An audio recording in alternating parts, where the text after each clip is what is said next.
A ver, al final aprendes siempre de los errores y yo aprendí en esa época que o me adaptaba al fútbol de segunda B o no iba a jugar por muy bueno que hubiera sido. Y voy allí, bueno, y allí pues es básicamente uno de los peores años de mi vida, acaba en catástrofe. ¿Por qué dices que acaba en catástrofe? Es el tema de lo de las famosas apuestas del Eldense. Yo salgo detenido teóricamente porque estaba investigado por amaños. ¿Te detienen? Sí, yo llego a pasar una noche allí en el calabozo incluso y me detienen como que había amañado algún partido. Es el famoso 12-0 del Barça B.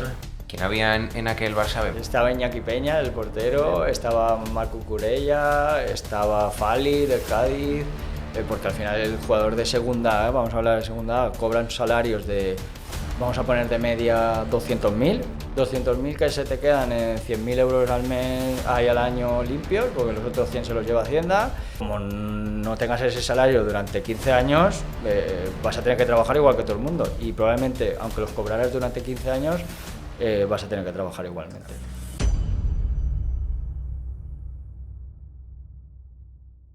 Otro día por aquí escuchándonos sin estar suscrito.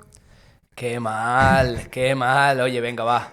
Te cuesta muy poco. Dale a pausa, 5 segundos, suscríbete y vuelve a dar al play. Venga, vamos. Dentro episodio. Bienvenidos a un nuevo episodio de nuestro podcast. Hoy estamos con un exfutbolista y actualmente empresario. Bienvenido, Nico. Muchas gracias. Vamos, si te parece, a brindar y así lo pruebas. Vamos para allá. Vamos allá.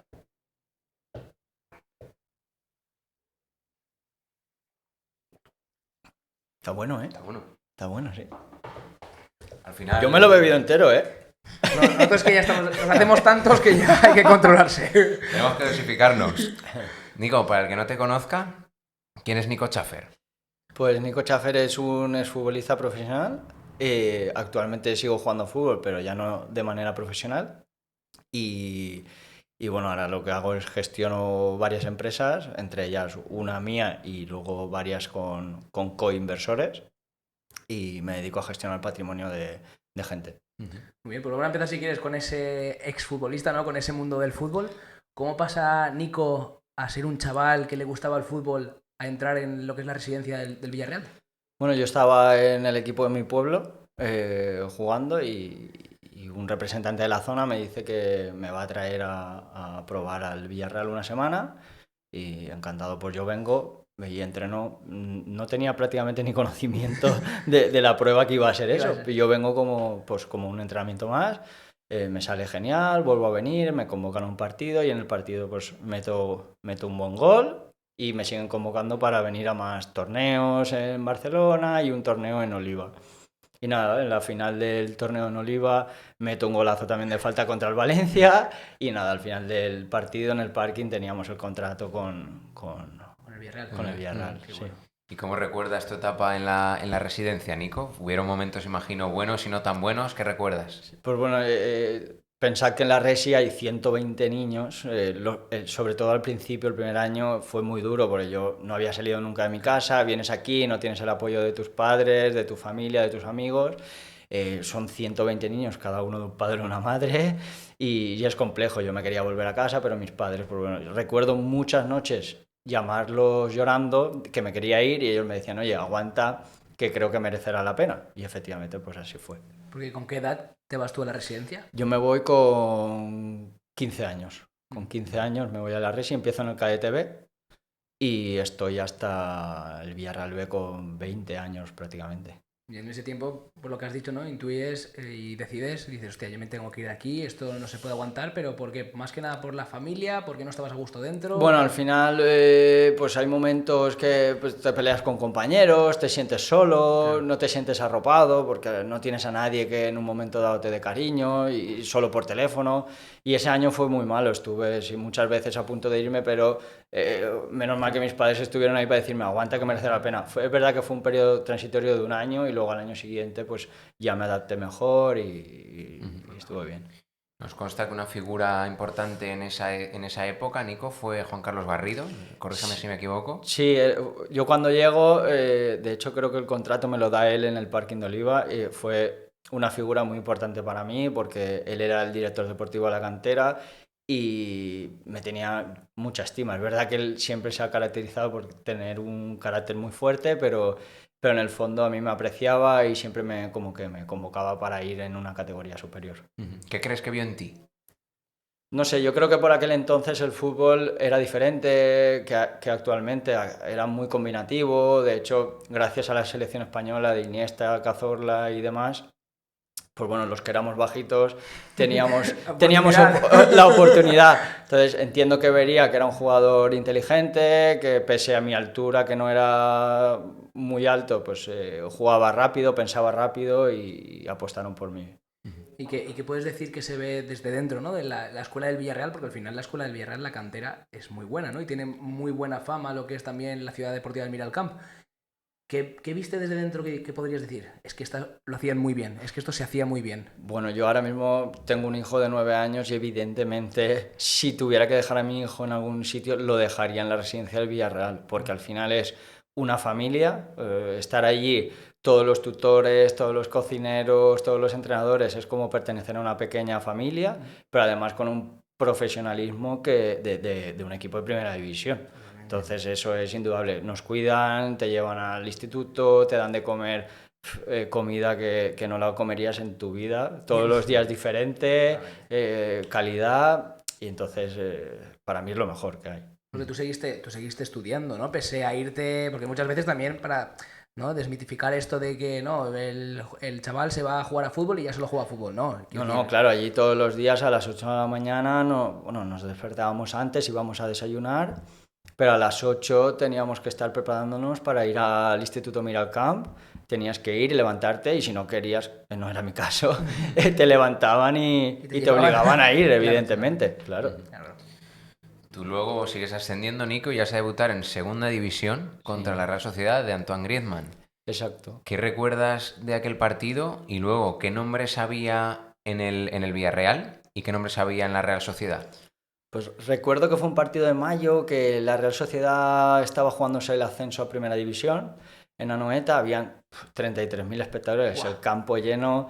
De hecho, nosotros éramos un filial, llegábamos allí, yo bajar del autobús, se escuchaban que nos habían dado maletines. Bueno, yo era un niño, no entendía ni casi ni el porqué. Y nada, casualmente ese día pues habían 9 personas de mi familia que se habían desplazado a ver el partido, y Paco Herrera, que era el entrenador, me hace debutar ese día, no sé si en el minuto 78 o algo así. Y la verdad que es súper bonito, súper especial, con toda esta gente, mi familia en la grada. Y luego, pues compañeros de ese día, pues recuerdo a Jefferson Montero, bueno. Buenísimo. A Gerard Bordas, recuerdo, pues, ahora mismo, no sé si Marcos Gullón, Nacho Insa, no sé si Mateo Musacchio también estaba. Y luego, pues en el campo, en el equipo contrario, sobre todo Griezmann, que con el paso del tiempo, en ese día creo que llevaba como el 26 o el 27 en el dorsal, que todavía estaba como creciendo. Y luego otra figura, Xavi Prieto, claro. Porque con 19 años llevabas unos 26, 27 partidos en segunda. ¿Tú ahí cómo te sentías? O sea, tú hay veces que nos creemos, no, bien, no, tranquilo, pero ¿te lo creías imparable? ¿Te empezaba a subir? ¿No? O sea, ¿tú cómo te veías? ¿Qué veías ahí en ese momento? Yo hay un año que es el que juego 20 partidos, no seguidos, pero ese año juego 20 partidos, muchos de titular y varios de suplente. Y durante ese año, yo es verdad que mi forma de ser a lo mejor puede ser chulesca, pero ese año yo recuerdo esforzarme mucho. Yo tenía mucho interés en todo lo que hiciera que estuviera bien. Pues, por ejemplo, la diferencia con el fútbol profesional al fútbol no profesional es que el fútbol profesional, si perdías un balón, era como que te marcaron un gol en contra. Yo recuerdo eso de perder un balón como medio centro y era como una puñalada prácticamente. A día de hoy el fútbol lo disfruto más porque pierdo un balón, no pasa nada. Pero por aquel entonces yo tenía siempre como muy en la cabeza esforzarme y tal. Que ahora si volviera atrás, ¿lo hubiera hecho de diferente manera? Pues seguramente sí, me hubiera cuidado un poquito más, de hecho, la alimentación sobre todo, porque por aquel entonces pensaba que no era importante. A día de hoy, pues eso lo hubiera mejorado. Y una vez ya debutas en segunda, tienes esos 20 partidos, te rompes el quinto metatarsiano, ¿correcto? Exactamente. ¿Cómo fue esa lesión y qué supuso para tu carrera? Bueno, yo creo que a ver, no fue una lesión tan importante, pero viene en un momento crucial porque me lesiono como en marzo o así, todavía quedaban 10 partidos por acabar la liga incluso, entonces hubiera acabado pues prácticamente con 30 o con 28 partidos, con 19 o 20 años que tenía y bueno, pues pasa el verano y vuelvo aquí al Villarreal y bueno, ahí cambian de entrenador y en la pretemporada pues no estoy bien y me pasa factura. O sea, pero notaste que era porque tú no estabas bien, bueno, sería porque tú no estabas bien, porque era cambio de entrenador y a lo mejor cambio de sistema y no encajabas tú, o cómo fue esa sinergia.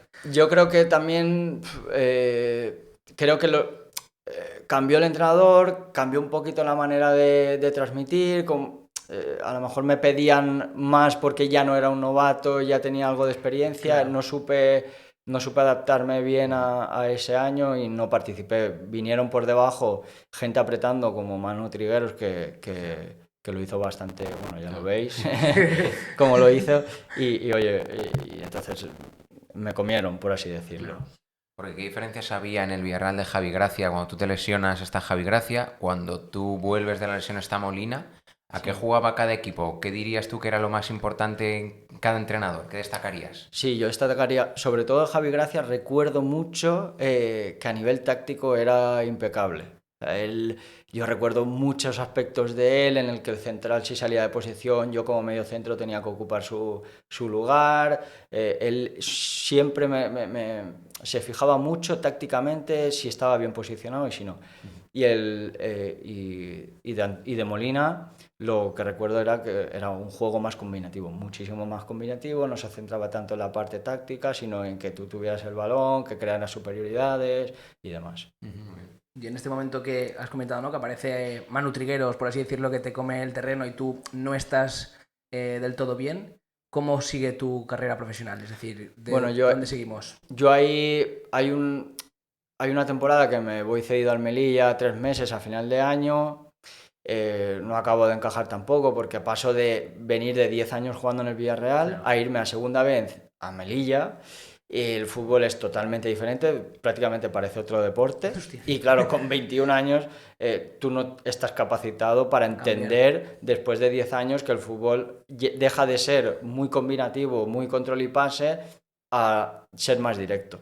Entonces, si tú desde hace 10 años llevas haciendo una cosa, irte a hacer otra cosa te cuesta mucho. Y más cuando tienes 20 años o 21, no lo acabas de entender. Ahí vuelvo al Villarreal en verano, que es el famoso descenso del club. Y por ende baja al Villarreal B, que participa en segunda B. Y ahí entra un entrenador que se llama Luis Planagumá, ¿vale? Y bueno, en teoría yo debería estar ese año ahí, pero empieza la pretemporada y el entrenador me dice que no cuenta conmigo. Yo tenía un año de contrato, entonces ahí me voy al Leganés a segunda B. ¿Con qué edad, Nico? ¿Con qué edad ahí? Pues ahí estamos hablando del año 2012-2013, entonces tengo como 21-22. 21-22. Y porque encima el Villarreal ese que baja, o sea, el B que baja a segunda B, lo recuerdo en zona de playoff en ese año. O sea, el BS era muy fuerte en segunda. Sí, ese sería el año que Manu Trigueros hizo, me acuerdo de hecho, un tiro de él contra el Deportivo La Coruña y demás, que hizo un muy buen año, quedaron arriba, el Villarreal B se había salvado sobradamente y bajó por lo del primer equipo. Exactamente. Ya está en esa situación, bueno, no de bajar, pero el único filial que está en segunda es la Real. Hablando antes de la Real, en segunda, pues ahora está el filial. También tienen chavales ahí muy interesantes, jóvenes también. Sí, porque... a ver, al final los filiales son divertidos porque es gente muy joven, físicamente van como motos y técnicamente también. Y todos juegan a lo mismo, entonces son equipos muy especiales que cuando compiten en esa liga pues te divierte verlo. ¿Tú eres partidario, Nico, de hacer una liga de filiales tipo Inglaterra o tú prefieres que se curtan como está aquí en España? A ver, realmente para el aficionado, si cogemos al aficionado o el jugador, para el aficionado yo creo que sería más interesante ver una liga de filiales, pero yo creo que para el jugador no sería bueno, porque se adaptarían a jugar siempre de la misma manera y cuando salieran esos jugadores a otro equipo real, digamos por así decirlo, como un Córdoba o un Sporting de Gijón, les costaría mucho adaptarse al fútbol real. Muy bien. ¿Y qué aprendizaje te llevaste de ese paso de segunda a segunda B, ¿qué es lo que te hizo a ti decir, hostia, aquí esto es barro, aquí se aprende esto es lo que me ha curtido a mí, que gracias por haberlo vivido? Bueno, a ver, al final aprendes siempre de los errores y yo aprendí en esa época que o me adaptaba al fútbol de segunda B o no iba a jugar por muy bueno que hubiera sido. Yo en Villarreal siempre afortunadamente había ido una o dos categorías incluso por encima de mi edad, siempre me había ido bien, pero llegaba a equipos en los que veía que compañeros míos que técnicamente eran muy inferiores a mí, resulta que jugaban antes que yo. Pues algo estaban haciendo bien que yo no hacía bien. Y era que se adaptaban al fútbol mucho más rápido que yo en segunda B. Y el aprendizaje que me llevo pues es que te tienes que adaptar siempre a lo que en ese momento te están pidiendo.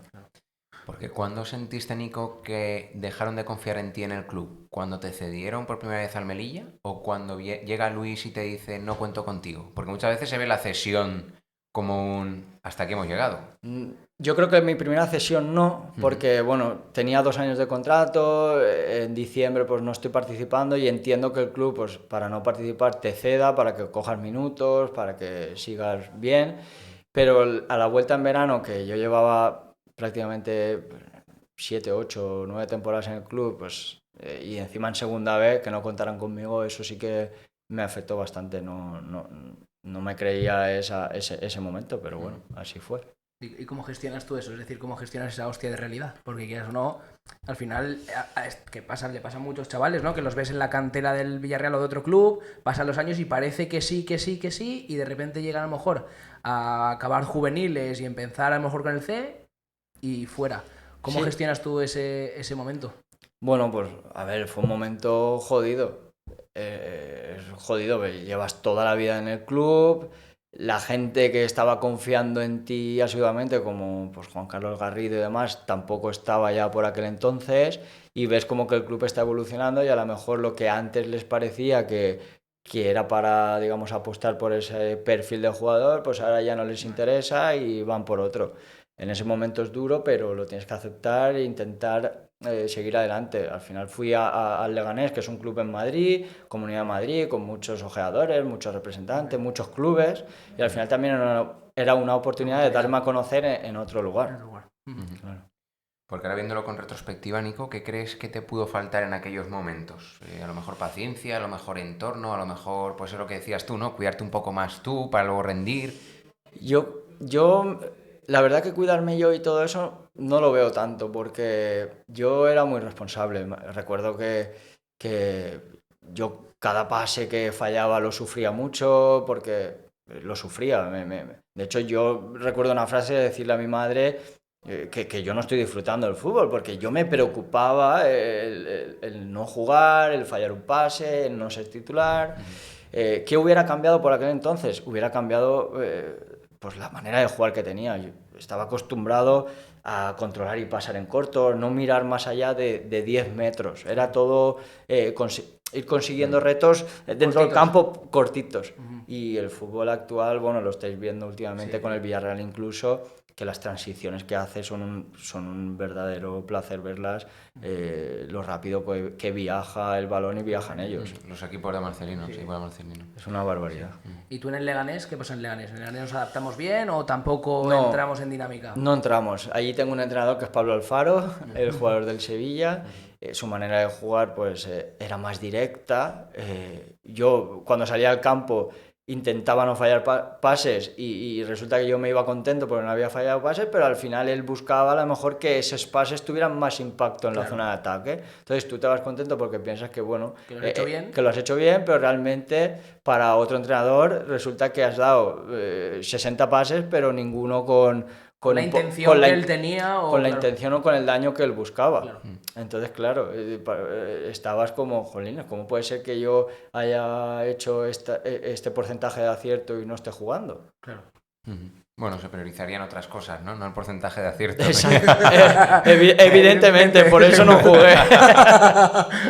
Y luego de ahí, Nico, ¿qué es lo que nos viene? Porque intuyo, por lo que estás comentando, que Pablo Alfaro pues tampoco apostó por Tampoco. Ese fue uno de los años más duros que tuve porque estaba jornada sí, jornada no sin convocar. De hecho, habían veces que me llevaban de viaje a Asturias y allí en el propio partido me desconvocaban. Buah. O sea, después de venir con todo el respeto del mundo, de jugar en segunda división, contra Las Palmas, contra el Betis y tal, iba a un equipo de Asturias de segunda B y no me convocaban. Yo decía, ¿pero qué pasa aquí? Posible, claro. ¿Cómo es posible? Totalmente.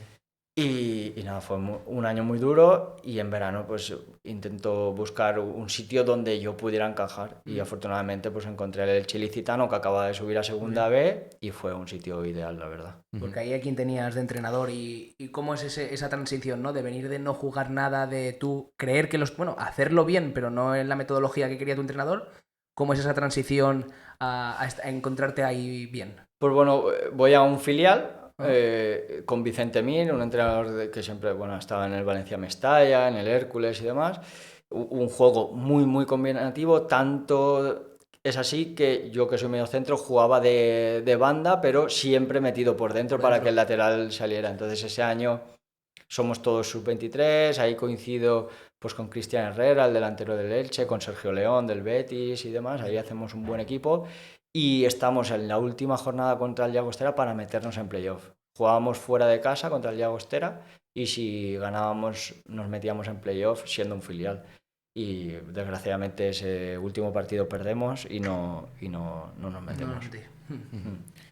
¿Y cómo acabó esa etapa? Entiendo que llegó a su fin. Bueno, ahí yo, ese año es mi último sub-23. Intento probar suerte en Polonia ese verano, pero llego allí y la verdad que no me gustó nada, parecía, no sé, no me sentía cómodo, de hecho no me daban ni la ropa de entrenar. Yo digo, claro, vienes del Elche con tu ropa, con tu lavadito, todo, y te vas a Polonia, a un equipo teóricamente de primera división, llegas allí y no te dan ni ropa, pero yo le dije, pero hombre, yo para entrenar necesito ropa, yo no tengo ropa. Y me dieron allí, pero a priori no me la daban. Y enseguida me vuelvo y renuevo con el Elche Ilicitano, ya no siendo sub-23. Ese año en el Elche Ilicitano empezamos, pero el equipo no funciona, estábamos ahí en zona de descenso y me voy en Navidad, me voy al Alcoyano, que iba cuarto, quinto con Óscar Cano, un juego muy combinativo, ya me había tenido en Melilla. Sí. Y bueno, acabó ese año allí. No nos metemos en playoff, pero yo tenía otro año de contrato con el Alcoyano. Cosa que tampoco se cumplió, porque llegó Andrés Palop ese primer año, en el año que yo llego en Navidad, en marzo o así, yo estuve con Óscar Cano un mes y medio o algo así, o un mes si llegó. Y llegó Andrés Palop, escuela también Pablo Alfaro por aquel entonces, que también el juego era más directo. Y tampoco llegué a participar mucho con Andrés, empezó el nuevo año y tampoco contaban conmigo, teniendo contrato. Y tuve que buscarme la salida a otro equipo. Me parece como, ¿no? Como que parece que sí y no, sí. y no, un no detrás de otro. Y sí. Acabamos de ahí del Alcoyano, porque, sí. Bueno, la diferencia de fútbol del Alcoyano al Melilla, ¿no? Siendo el mismo entrenador también cambiaría, ¿no? Sí, a ver, es verdad que en Alcoy con Óscar Cano sí que el juego era muy combinativo y yo sí que estaba participando, pero los resultados no estaban llegando. Entonces se cargan al entrenador, meten a Andrés Palop, juego más directo, ya no busca tanto combinación y dejo de participar. Y eso, pues bueno, provoca que en el año siguiente que tenía contrato Andrés no cuente conmigo. Que esto al final, lo que tú acabas de comentar, puede que sea la vida de la gran mayoría de gente que juega al fútbol. Porque sí. Solo vemos los que llegan, pero hay mucha gente, primera división, bueno, pero hay mucha gente que... Esto es la parte oculta del mundo del fútbol y de hecho habrá más porcentajes de esto que de lo otro, básicamente. De hecho, de lo otro, los jugadores que en segunda a lo mejor hace 2 años te digo un nombre y ahora mismo están prácticamente retirados. Te podría decir varios, pero no lo voy a decir. Pero que están. O algunos que se les han perdido la pista. Han llegado a un gran club, primera división, jugando incluso competiciones europeas y de repente... Nada, pues... Si coges una alineación de repente random de hace 1 año y medio, te miras cualquier equipo, a lo mejor de esos 11 titulares, a lo mejor hay 3 que ya no juegan. Porque ¿en qué momento, Nico, tú te das cuenta de que dejas de ser una promesa? Porque tú con 20 años estabas en el Villarreal, 19 en un filial de un equipo de primera división, a decir, bueno, un superviviente, entre comillas, a ver qué me sale para el año que viene, a ver qué me sale ahora en enero. Yo me doy cuenta cuando me voy a Lepe. Lepe estaba como a 8 horas de mi casa. Que claro, me lo dices ahora y digo, ¿qué hacía yo en Lepe? Se me ha perdido allí, ¿eh? ¿No habrán equipos más cerca? Totalmente. Me voy allí a jugar a Lepe a segunda B, a sufrir. De hecho, descendimos también. Y jolines, pues para jugar en segunda B, lejos de casa, no habrán equipos aquí en Valencia en tercera división que te paguen prácticamente lo mismo. Y ahí te das cuenta que ya no eres el mismo que antes, evidentemente. Que ya no eres un jugador de filial, ya eres un jugador de segunda B más. Y punto. ¿Y qué pasa después del Lepe? Porque supongo que la historia continúa, claro. Hombre, claro, y todavía Todavía queda lo bueno. Todavía queda, claro, pues estamos hablando de 2016, pues quedan todavía 10 años y sigo jugando. O sea, imagínate la historia si sigue, ¿eh? Exacto, imagínate si nos ponemos a repasar así, pues bueno, ahí nada, pues intento volver a irme a Grecia. Me dicen que sí, que me van a fichar, me alquilo allí una casa y resulta que a las 3 semanas me dicen que nada, me vuelvo, me quedo sin equipo, porque en Grecia me lo habían dicho. Me habían dicho que no. Me habían dicho que no, fuera de cierre de mercado. Hostia. Firmo en el Alcira en tercera división con la condición de que si me sale algo de segunda B, me voy. Y efectivamente, me sale el Eldense en enero del 2017, me voy al Eldense porque era un proyecto diferente, con un inversor teóricamente fuerte que iba a meter, iba a solucionar el año. Y voy allí, bueno, y allí pues es básicamente uno de los peores años de mi vida, acaba en catástrofe prácticamente. ¿Qué edad tenías, Nico, cuando vas al Dense? Ahí es el año 2016-2017, pues tengo 26 años. Bueno, 25-26 años. ¿Y por qué dices que acaba en catástrofe? Pues acaba en catástrofe porque prácticamente allí pues, es el tema de lo de las famosas apuestas del Eldense. Yo salgo detenido teóricamente porque estaba investigado por amaños. ¿Te detienen? Sí, yo llego a pasar una noche allí en el calabozo incluso y me detienen como teóricamente, como que había amañado algún partido. Es el famoso 12-0 del Barça. Y nada, una época muy compleja, se pasó muy mal, de hecho se ha solucionado hace 3 meses, después de 9 años. O sea, he estado 9 años a expensas de eso, que es una cosa que es increíble. O sea, que estés 9 años para que se solucione un tema judicial, con sus limitaciones que me ha acarreado en mi vida personal, en mi vida profesional, y ahí ya dije, hasta aquí el fútbol se ha acabado. Y ahí ese año me lo iba a dejar. Y aparece en agosto uno de mis mejores amigos, Álvaro García, portero bueno, es como un hermano para mí, que estaba en Guadalajara y el Guadalajara necesitaba un jugador y él puso la cara por mí. Le dijo al entrenador que me fichara, que yo no había hecho nada y que confiara en mí. Y entonces cogí a mi padre, yo iba a trabajar en una tienda de motos y a jugar en el Gandía, y me llama Álvaro y me dice que le llama al entrenador del Guadalajara que él me va a fichar. Entonces hablo con él y me pregunta, ¿tú has hecho algo? Y digo, yo no he hecho nada. Dice, pues confío en ti y te vienes aquí. Entonces me fui para Guadalajara con la ayuda de mi padre también económicamente y de mi mujer, y nos fuimos para allí para aprovechar el fútbol para el post. Yo ya en ese momento, yo ya sabía que el fútbol lo tenía que aprovechar para el trabajo, para un trabajo real. Entonces decidí jugar a fútbol para que me pagara el día a día y estudiar para lo que a día de hoy soy. Y fui a estudiar asesoramiento financiero a Madrid, a una escuela de negocios, estuve un año estudiando allí en Madrid y me saqué el título y todo. ¿Cuánto tiempo estuviste en el Guadalajara? Estuve un año y fui máximo goleador ese año del equipo, fui el mejor mediapunta de la liga porque, bueno, ese año fue muy especial. ¿En qué división estabas? Era en tercera.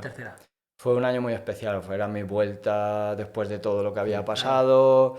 A mí me castigaban mucho por redes sociales, sí, muchísimo, una barbaridad. De hecho, recuerdo un periodista, Fernando Rojo, del ABC o del Mundo, no recuerdo ahora el periódico, pero me castigaba todas las semanas. Yo metía hat-trick y me castigaba. Ganábamos 1-0 gol mío y él no quería que yo vistiera esa camiseta. Y me recuerdo O sea, él te apretaba por lo que supuestamente había pasado en el Eldense. Efectivamente. Él jugó sin Bueno, nada. a lo mejor de la noticia que había o cualquier otro que desde podía el ser. sofá de tu casa, pues juzgas y luego, pues, después de 9 años se soluciona y no hay nadie que venga y te dé una palmadita en la espalda, claro. Porque encima es lo que suele pasar, ¿no? Que sale algún caso y lo primero es lo ha hecho. La presunción de inocencia, según para quién, casi nunca existe. Y luego el limpiar esa imagen que se te ha ensuciado cuando algo no era verdad, claro, es jodido, ¿no? Eso es muy jodido, es lo más difícil. Y sobre todo yo creo, Nico, también que es 9 años después, Claro. porque si eso a ti te absuelven un año después, pues aún está reciente, la gente se acuerda. Ahora hay mucha gente que esto lo desconocerá completamente. Claro, de hecho, seguramente cuando subamos este podcast, a lo mejor hay gente que no sabe cómo, tal, y lo busque o lo pregunte y lo haya dado yo a conocer indirectamente en este podcast. Pero bueno, es una experiencia de vida, hay mucha gente que me dice, oye, pues no cuentes esto, pero este soy yo, soy transparente, no tengo nada que ocultar. Y si soy lo que soy a día de hoy es por lo que me pasó también. Por las vivencias que llevamos. Exacto, eso es. ¿Quién había en aquel Barça B? Me acuerdo que dijiste nombres cuando hablamos por teléfono interesantes. ¿Quién estaba en ese equipo? Había muchos muy buenos. Estaba Iñaki Peña, el portero, estaba Marco Curella, estaba Fali del Cádiz, estaba Perea también, el banda. También jugó en el Cádiz, creo. También en el Cádiz. Estaba Gerard Gumbau, medio centro. No sé. Bueno. Es que había ahí... Había calidad ahí. Había chicha, sí, había chicha. Vale. Y luego, Nico, pasamos a Guadalajara. Si quieres si quieres comentar algo hasta llegar al Alcira... No, ahí básicamente un poco de esas temporadas, digamos que son todas preparatorias. Yo ya soy padre allí, entonces son todo preparatorio para el post-deporte, el post-fútbol. Voy a utilizar el fútbol de tercera o de segunda B para ganar dinero y que eso me permita seguir estudiando, seguir preparándome para el post. Y lo utilizo jugando cerca de casa, estando cerca de mi familia, empezando a trabajar también, y eso lo que me lleva es que empecé, prácticamente yo ganaba dinero del fútbol, pero ya empezaba a trabajar hasta que llegó un momento que mi trabajo superaba los ingresos del fútbol. Claro, porque hay gente, ¿no?, que piensa, la idea que tenemos todos o que la gente tiene es que el futbolista cobra un montón, pero cobra un montón en equipos grandes de primera, podríamos decir, porque ¿entre qué sueldos oscilaba en las ligas que tú jugabas? Porque a lo mejor la gente dice, no, es que segunda B siguen siendo futbolistas y ganan muchísimo. Es decir, de hecho, te diría que ni los futbolistas de segunda A ganan muchísimo dinero, si lo comparas con un empresario ya serio. Porque al final el jugador de segunda A, vamos a hablar de segunda A, cobran salarios vamos a poner de media 200.000 y alguno a lo mejor, si me ves, se lleva las manos a la cabeza. Ahora hay otros que ganan más, pero vamos a poner 200.000. 200.000 que se te quedan en 100.000 euros al mes, al año limpios, porque los otros 100 se los lleva Hacienda. Como no tengas ese salario durante 15 años, vas a tener que trabajar igual que todo el mundo. Y probablemente, aunque los cobraras durante 15 años, vas a tener que trabajar igualmente. Entonces, a partir de ahí, segunda B, pues sueldos de 2.000, 2.500 euros. Y a tercera te vas a 1.000, 1.200, 1.500. Que te toca compaginar sí o sí. Sí, a ver, cuando eres joven puedes vivir solo de eso, pero si tienes mujer, hijos y demás, ya es inviable. Totalmente. Porque ¿qué sentiste, Nico, cuando te llama el Alcira? Decides estar con ellos y por el sueldo que decides estar. No sé si también eso lo quieres comentar o... Sí, ahí mi época, claro, cuando yo me voy a Grecia y firmo en el Alcira, a mí me ofrecen el Ontinyente me acuerdo, 1.300 euros y el Alcira en 650, justo la mitad. Y tenía ahí el dilema de fútbol o dinero, pero ¿qué pasa? Que el Alcira, el campo era mejor, conocía más a los jugadores, y digo, mira, toda la vida... un poco entre equipo, pues el que te daba más, vamos a hacer lo contrario, a ver si funciona. Tampoco funcionó, Tampoco funcionó, pero bueno, que contento porque me sentí bien, yo me quería sentir bien y así fue. Y bueno, y una vez, ¿no?, ese momento que decías, ¿no?, que el fútbol equipara el trabajo, incluso el trabajo, cuéntanos ahora un poquito a qué te dedicas ahora actualmente. Bueno, pues actualmente lo que me dedico es a invertir en empresas o sí, a gestionar el patrimonio de personas. Yo lo que hago es que creo negocios, invierto el dinero de mío personal y de gente para pues, comprar inmuebles, para crear empresas. Hemos invertido también en cine español porque hay una serie de ventajas fiscales que tiene el cine español para grandes patrimonios en el que, pues bueno, de cada euro que metes en el cine, el Estado te devuelve 1,20. Vale, entonces vas a ganancias sí o sí, no puedes perder dinero, es imposible, y he hecho de todo. He montado supermercados, he montado clínicas dentales, hemos invertido en 3 películas de HBO, hemos comprado más de un centenar de viviendas y bueno, y creciendo. Todo esto entiendo que lo hace NCG Gestión. Exactamente. ¿Correcto? Esa es mi empresa, mi nombre y mis apellidos. Aunque la empresa sea 50% mía y de mi mujer, pero lo inicié yo y bueno, actualmente mi mujer gestiona más de 500 viviendas de inversión, de gente que no se quiere preocupar por controlar esos alquileres y demás. Mi mujer es quien lleva esa parte y yo llevo la parte de creación, por así decirlo. Pues ahora veo un local que es interesante y pues monto un supermercado, cojo a 4 futbolistas, meto 100.000 euros de cada uno, le aplico una ventaja fiscal y recupero 50% y bueno, y lo explotamos y lo llevamos. O sea, estás metido en inversión, fiscalidad y gestión. Prácticamente, sí. Lo podríamos decir que es un 360. Sí. Pues está muy bien. Sí, hacemos cosas interesantes, la verdad. Y sí que empecé al inicio con temas de asesoramiento financiero en productos financieros, como la bolsa, acciones, fondos de inversión y demás, pero te das cuenta que ese mundo es más sencillo de lo que algunos proponen y que luego pues tiene mucha gestión para luego realmente lo que ganas. Entonces, y creo que puedo ayudar más a la gente en otros campos. Porque un particular, ¿no? Porque no solo te centras en gente, a lo mejor, como has comentado, pues cojo 4 futbolistas, meten 100.000 y montamos un supermercado, por así decirlo.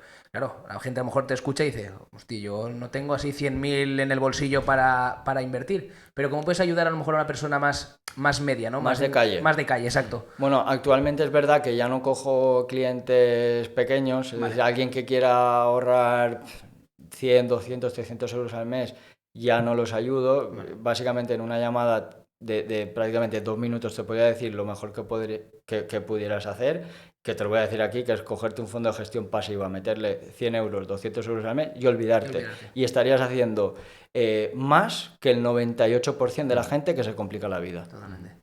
Vale. No digo, porque a lo mejor alguien nos escucha y dice, a ver, ¿cómo podría ponerme? No le vas a atender. Pues ya te lo digo, no le pagues nunca a nadie, a un banco ni a nadie, no le metas ningún dinero en un fondo de inversión. Te vas, te compras un indexado al MSCI World, que es el SP500, el Eurostock, que es Europa y Asia, coges ese fondo, le metes 100 euros al mes y vas a ganar más dinero que el 98% de la gente. Si lo mantienes, a largo plazo, sí. Totalmente. Evidentemente. Nico, ¿qué le dirías ahora con la experiencia que tienes, todo lo que has vivido, al Nico de 18 años? Buah. Bueno, a ver, le diría que se cuidara más. Sobre todo, lo único que yo me he hecho en cara es el gimnasio y la alimentación. Si yo ahora con 18 años me cojo y vuelvo para atrás, me pondría como un avión, físicamente. Porque tú ves el fútbol hoy en día, es muy físico, van como motos, son muy rápidos. Entonces, la alimentación y el físico. Yo recuerdo que yo era muy bueno, pero con los pies. Físicamente era pequeñito y tal, y encima no, pues a lo mejor no estaba fino. Yo ahora me hubiera puesto mucho más fino y más fuerte. Eso es lo que le diría. Yo te iba a preguntar de que te arrepientes de algo, pero sí, de eso básicamente, de no haber centrado más esfuerzos, ¿no? En físico y alimentación. Sí, sobre todo en eso. Y luego sí que le diría, oye, sigue el camino que la recompensa llega, ya sea en este sector o en otro. Yo, si en algo soy bueno, es que soy un cabezón de cuidado.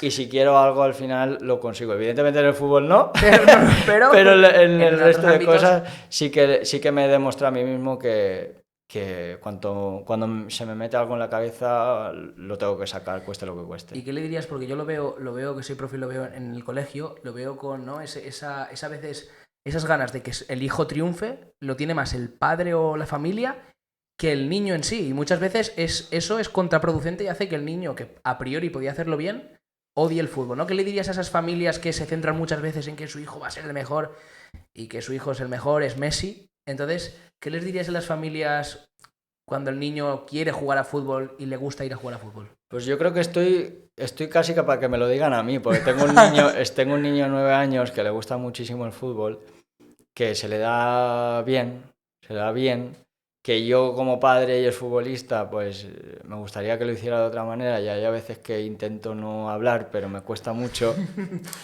Pero bueno, en el fondo mío, pues sé que mi hijo tiene que ser buena persona, que estudie, porque aunque triunfara en el fútbol, como tengo muchos clientes que son futbolistas y no se van a retirar ni se van a jubilar, de hecho es casi que peor a veces, porque te creas unas expectativas de vida que con 32 o 33 años se cortan literalmente y no sabes hacer nada más. Entonces es muy ilusionante el mundo del fútbol, pero es que aunque llegues, como no seas un Cazorla o un Marco Sena o un Manu Trigueros, pues solo he dicho cosas del Villarreal porque estamos aquí. Pues como no seas ellos, pues vas a tener que seguir trabajando toda tu vida. Entonces casi que le diría que estudien, que se preparen y que se esfuercen y que hagan una buena gestión del dinero, porque te has dejado a Ronaldinho, que Ronaldinho es Ronaldinho, y mira cómo acabó por una mala gestión. Bueno, eso prácticamente es fundamental en este tipo de personas. Al final ganan mucho dinero. Es verdad que pagan también mucho. Oye, que eso hay que decirlo, también, sí. Que si vierais las rentas de una persona que cobra 2 millones, que le quiten 1, pues duele bastante. Pero hombre, sí, que al final todo es pasajero, que ese Porsche o ese Lamborghini que te vas a comprar te va a durar la tontería 6 meses, y que ese piso de inversión o ese negocio o ese dinero ahorrado, eso sí que te va a servir. Para algo seguro que te va a servir. Pues vamos, Nico, estamos bien de tiempo, ¿eh? Vamos, si quieres, vamos al Pascolet Time, ¿vale? Venga.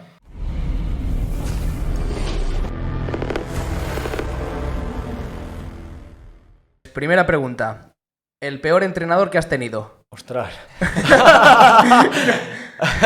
¡Ostras! No bebo a beber, dice, ¿Bebo o qué? Si quieres decir cuál ha sido el peor, lo dices, y si no, le pegas un trago, no pasa nada. Bueno, no lo voy a decir por respeto, no lo voy a decir. Es que lo bueno es que antes de empezar nos ha dicho, no, yo no, me da igual contestar. No, solo por respeto. Solo por respeto. La siguiente, Nico, es el peor momento futbolístico. El peor momento futbolístico, yo creo que el del Dense, sobre todo. Sí, no hay otro peor. Ese. Vale. Contestamos a la tercera pregunta. Dice, ¿te han ofrecido alguna vez dinero por perder o dejarte perder? Que es a lo mejor lo que se comentaba cuando lo del... ¿Llegaron a ofrecerte? No. Uh-huh. La siguiente, Nico, es ¿te arrepientes de haber fichado por el Eldense? Sí, me arrepiento. Visto lo que ha pasado, sí que... ¿no? Sí.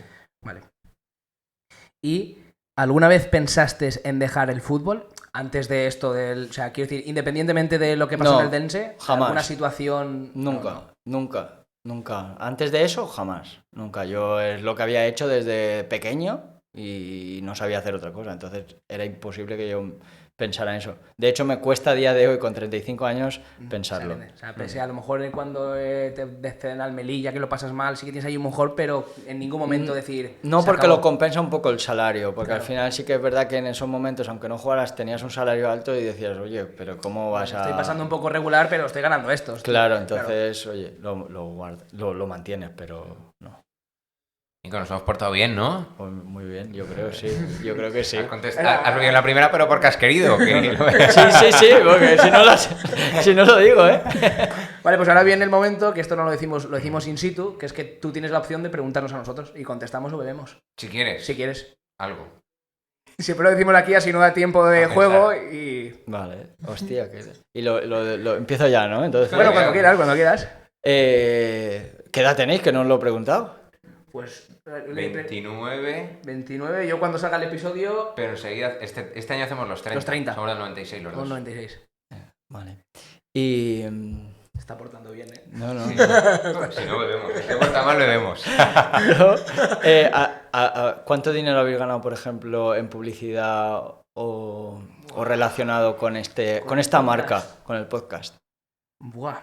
Pues no sé si hemos ganado algo de dinero. No, pero sí, hombre, de YouTube. Quiero decir, contando la inversión que hacemos al inicio. No, contando la inversión. No, pero no, sin contar inversión. Inversión es inversión. Sí, pero eso. ¿os ha generado Sí, algún os ha generado flujo de Te caja? tendría Sí. que mirar el Excel. Tenemos un Excel en el que está todo, gastos y todo lo que ¿Y podríais entra, decir tenemos- una banda Contam- entre esto y esto? O sea, todo lo que nos ha Contando- generado el podcast. Sí. O sea, directa de podcast e indirecta de otras cosas. O Todo lo, lo lo que que es no, solo grabaciones. Aquí. Solo de grabaciones con que alguien haya querido Publicitarse con nosotros y Exacto. tal, y YouTube y tal, porque Spotify no paga, esto lo dejamos claro. Para los podcasts. Para la gente que nos escucha en En Spotify, España, que en reside en España, España. o sea, residencia en España no paga. No paga. Entonces, para la gente que nos está escuchando en Spotify, le agradecemos que nos escuche por YouTube o nos vea, porque YouTube sí que nos paga y Spotify no. Y esto es así, lo decimos así. Pues yo creo que pues no sé, es que claro, en YouTube están dólares, pero Yo diría que no llega a 2000. no llega, no. A 2000, pero bueno, que no. Bueno. Mm. ¿Y cuánto hace que habéis empezado Pues exactamente? hará 2 años. Bueno. No está mal. 16 de abril, ¿no? Ahora Pues 2 esto es años. interés compuesto, chicos, ¿no? Esperemos que sea exponencial. Esperemos que sea así, Esperemos esperemos. que sea exponencial. Y la última pregunta. Vale, sí. Vale. ¿A quién os gustaría entrevistar? ¿La persona que más, o el jugador, o la persona que más os gustaría traer un día? Yo tengo dos, siempre. pues Yo tírale, siempre tírale, tengo tírale. dos. Me encantaba fútbol, yo era portero y mi ídolo de la infancia de portero era Casillas. De hecho, mi correo tiene la palabra Casillas, incluso mi correo actual. O sea, para mí, Casillas, y Sí. siempre lo digo, y al Papa.